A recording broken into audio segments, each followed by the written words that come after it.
Today I want to run through a couple concepts relating to the 12-bar blues.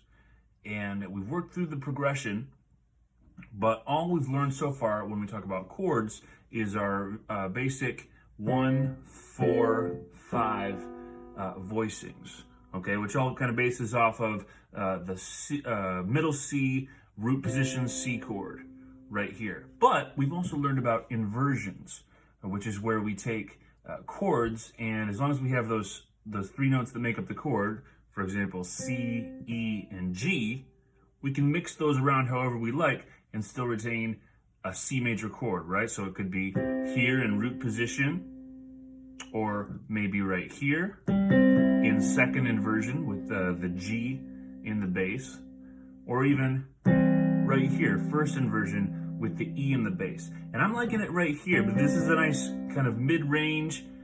It's still very accessible for my right hand, and my left hand can come in and play the bass line, no problem. So let's start right here. And now if we're playing a C second inversion, then where's my closest voicing for an F chord gonna be? Remember that the F chord is made up of F, A, and C.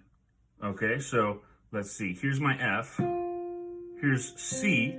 We can keep that. And here's A right here. So if I'm on C right here, maybe I'll just go to an F first inversion right there.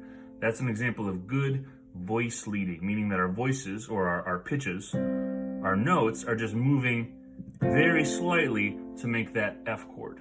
You know, it's like if you're playing a game of basketball, are you going to throw it all the way down the court and try to pass it, or are you going to throw it over to your teammate who's open already? If your C is here, then F right there is a very pleasing sound to move between those two chords. Okay, so here's C, here's F. What about G7? I've got a couple options. Okay, I could do this right here. That's G7 without the root, but remember, I'm gonna have the root in the left hand anyway.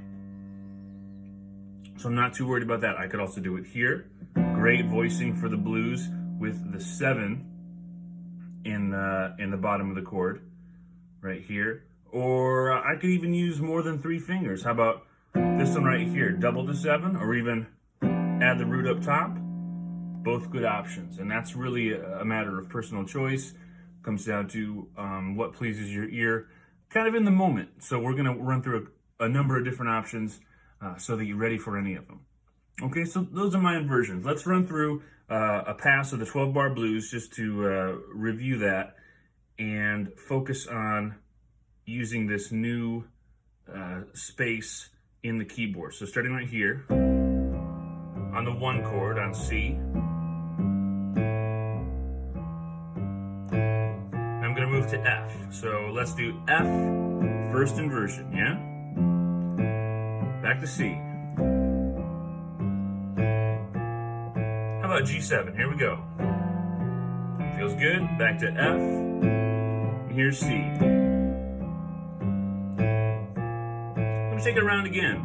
So sometimes I use these inversions a little quicker and use them to just create a little bit of harmonic interest.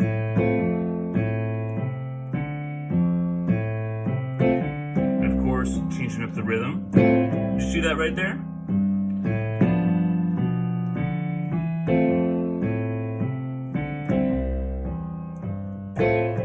I use my 4 chord just to comp a little bit, and actually helps me move around. All right, so now I've changed my inversions.